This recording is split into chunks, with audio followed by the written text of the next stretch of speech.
Alright, before we get into this video, I want to go ahead and take a look here of the Bengals coaching tree and how long they have been going for. So Zach Taylor is 2019 to present. Marvin Lewis was 2003 to 2018. Dick here was 2000 to 2002. We had Bruce Coslett, who was 1996 to 2000. Dave, who was 1992 to 1996. We had Sam Weich, which was 1984 to 1991. Forrest Gregg, 1980 to 1983. We had Homer Rice, 1978 to 1979. Bill Johnson, 1976 to 1978. And then Paul Brown, obviously, RIP, 1968 to 1975. So those are our history of coaches for the Cincinnati Bengals. So my point going into this is we don't fire our coaches. We don't. Now, obviously, you might say, well, those other guys got fired. Yeah, but look at recent memory. 15 years, obviously 2 years, 4 years, 4 years, 7 years. My point is, recent memory, we do not fire. Since 2003, we do not fire coaches at all. So I'm going to start this video off by saying, no, Zach Taylor is not on the hot seat. I don't believe he will ever be on the hot seat at this moment in time. Especially with the fact that keep in mind that Mike Brown used to call the shots and he no longer calls the shots. Now it's Duke Tobin, it's Katie Blackburn, and it's no longer going to be really Mike Brown saying, this guy, this guy, this guy. It's now going to be those guys calling the shots. So I want to start this video off by saying no. Zach Taylor is 1,000% not on the hot seat. But we are looking right here at CincinnatiJungle.com and kind of getting a rundown of who is on the hot seat of all the coaches available. And the first one is, I figured this one was going. Offensive line coach and run game coordinator Frank Pollock. Oh, man. I'll be honest with you, I could easily see him get fired. But at the same time, I could see him not get fired. I'm so on the fence about this. I talked about this in the recent video. And it's it's just an easy firing, right? It's just oh yeah, easy. Offensive line sucks. Clearly there's problems. You go back to the preseason when, Jonah Williams had to literally ask Frank if he could play in the preseason because he's hey, dude, I've never played right tackle in my life. Can I please play preseason so I could actually know how it is and get up to game speed before I go out there week 1 versus Cleveland and have to play a very tough team at right tackle? And Frank was oh, that's a great idea. That's a great idea. Instead of, oh, yeah, no, we already had you planned to play this game or this game or this game. It was kind of oh, yeah, that's kind of cool. Great idea. I saw somebody comment in my video. They said, Frank is a definition of mediocrity, which I think is pretty much the best way to put it. Now, they do love him. They really do love him. But at the same time, though, especially with our season kind of going downhill, obviously, they could put some blame on the fact, well, we lost our quarterback. But even before we lost our quarterback, if we lost that Ravens game, we still would have been 5-6. So not 5-6, we've been 5-5.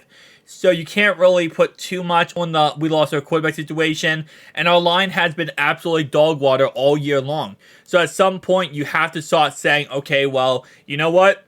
Maybe it is an offensive line coach. Maybe it is, a little bit more of the offensive line being problems. And it's hard to really sit here and justify, well, it's the players. We spent $65 million on a left tackle. We spent $35 million on a right guard recently, 2 years ago. Spent $31 on Teddy Karras.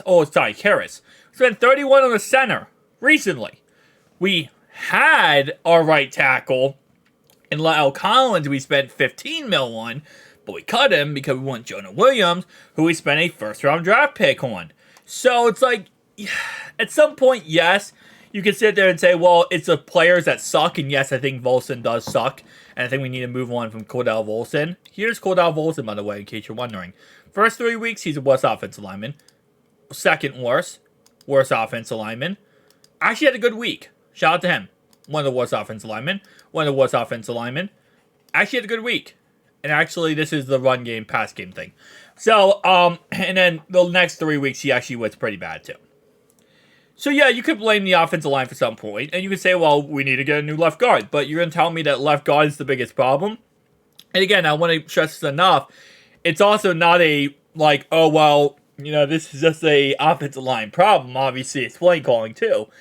But they're going to try to, and most teams do this, they're going to try to figure out a quick, kind of low-key scapegoat that they can go to, avoid more problems and act like they are making change. So I think very much it's going to be the offensive line, coach, Frank Bullock. I think he's going to be the guy who gets the boot because they're going to try to say, hey, listen, okay, we're going to change this around because the last thing Bengals fans are going to accept here and sit here and accept is just the same old, same old. I mean, this is a team that for so long had to go through pretty much hell and back when it came to losing seasons and pitiful football.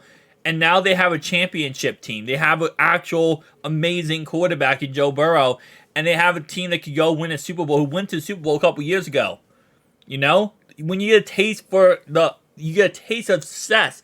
You get a taste of that, beautiful taste. You want it more. And we deserve it more. All right, so let's go ahead and continue down this line here. So, as it says right here, we all love the move to bring Frank Bullock after he was allowed to leave for the New York Jets when Zach Taylor took the role of head coach. However, someone has to face the blame for the position lack of consistency, performance compared to the money going into it. And again, like I said, at the end of the day, it's just going to be a situation of, well, somebody has to be blamed. Frank Bullock's the guy. The second guy they say here is in the hot seat, and again, they're not saying Zach Taylor. I believe, I haven't seen this article yet. I'm going to say Zach Taylor at the end, but I'm thinking they're going to say Zach Taylor and not the head coach, but maybe it's the offense coordinator because he needs to be on the hot seat there. Defensive line coach Marion Hobby. Sorry, I cannot read for a second. Listen, right? And I know the first thing they talk about this is that other than Myles Murphy, there's no rookie on this defensive line, right? You have Sam Hubbard, veteran, Trey Hendrickson, veteran, DJ Reader, BJ Hill, Joseph Asai, even though Asai's been hurt for a little bit of the year. And I do agree, right? Cam Sample, too, up there, too. I do agree that, you don't have rookies on this defensive line. So it's not like you can make the excuse, well, defensive line is struggling because clearly our, rookies are having to go in there and rookies take time to develop, and it's not a right-away type of passage, which, again, for the most part, usually is factual.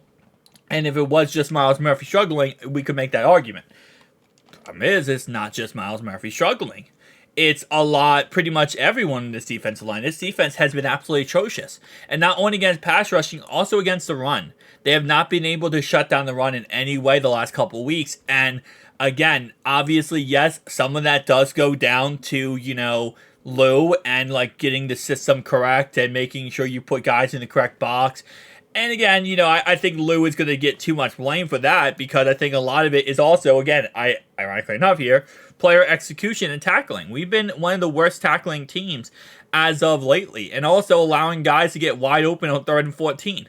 So there's a lot of different situations that you can kind of point at here. Obviously, you could say, well, Lou maybe he's not calling the best plays, but I think he is. I think it might be player execution, but it also might be at the same concept here. Again, defensive line coach. I think he's going to get I don't think he should get fired. Because you have to keep in mind, back at the games, right? The Seahawks game, our defense literally carried us. Our Cardinals game, our defense carried us. The Bills game, our defense carried us. And I'm talking about second half, not first half. Second half. So, well, yes, I do agree, right, that obviously the Joseph Asai disappearance, and a couple other guys not getting through is definitely a problem. I don't think it was a detrimental problem that killed this season. I think what killed this season was, even before Joe went down injury, it was the lack of consistency of this offense, whether Joe was healthy or Joe was injured. I don't think it really changed anything by just saying, oh, well, our defensive line isn't getting turnovers. Our defensive line had a touchdown. And literally, Logan Wilson had the most interception at the linebacker position. So, I don't always 100% agree with this. While yes, again, like I said, it's struggling. The defensive line's not getting turnovers.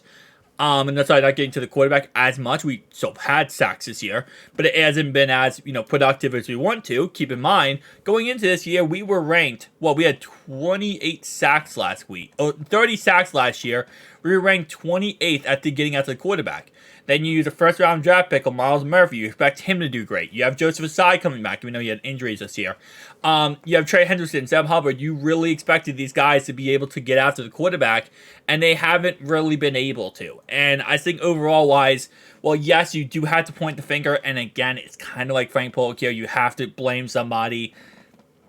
Yeah, it is what it is. All right, so Zach Taylor, he is on this list, and I kind of figured this as a play caller. No, he's not getting fired as a head coach. I don't think he'll ever be fired as a head coach. I truly believe that at this point. That first off, Cincinnati, I do love him.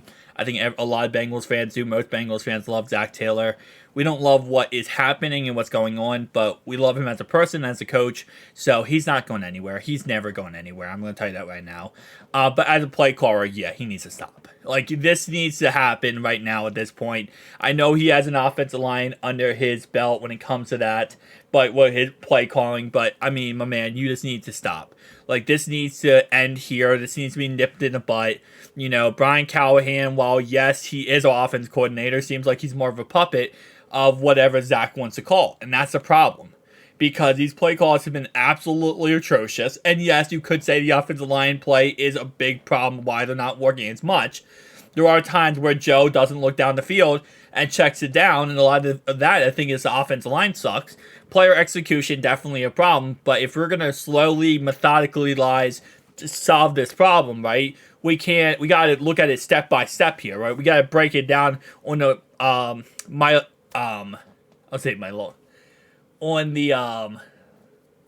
anabolical molecule level. We gotta break down the molecule level, right? So we gotta go really small here. Alright, so what's the first problem? Play calling. Okay, we're gonna fix that. What's the second problem? Execution.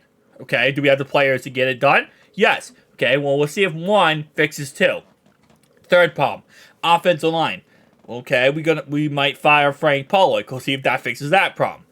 Tier 4, right? Just go step by step by step. I know it sounds basic. I know it sounds very, simplistic, but this is how you're going to break this down. You got to go step by step. Look at the problem. Figure out the problem. What's the problem? This is all problem solving, right? This is all the things you learn when it comes to problem solving and how to get things fixed, right? The last thing you want to do is, and I've said this a million times, the definition of insanity is doing the same thing over and over again and expecting different results. And that's what we've been doing this year. We pretty much had been driving ourselves insane, running around in circles and thinking things are going to happen differently. So again, this offseason, rest of this season, now it's time to evaluate the problem-solving methods.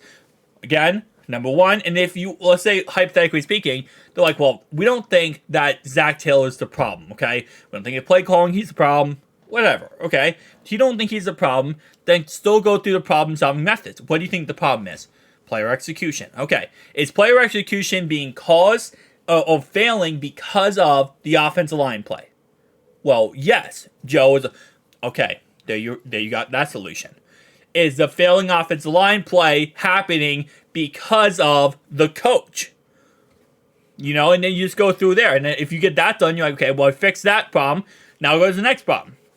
And you just keep going over and over again until finally you get all these solutions, right? Get a list of solutions, go out there and say, okay, out of this, we have this list of solutions. Now, how are we going to solve them, right? Point by point by point. Again, like I said, I'm summing it up like in very easy terms to understand.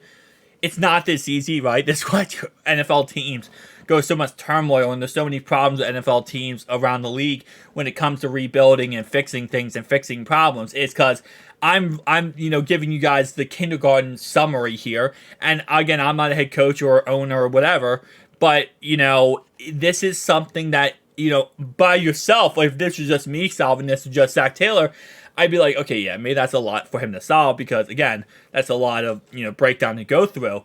But when you have a whole entire team, you have all that coaching staff, you have all those people in that building whose job it is game in, day out to make this team the best team possible, that's when that becomes a lot easier to kind of break down. And at the end of the day, you're going to have to try new things. And I know it's scary to change, but sometimes change can be a good thing, right? So tell me down below your thoughts and opinions, though. I'll see you guys in the next one.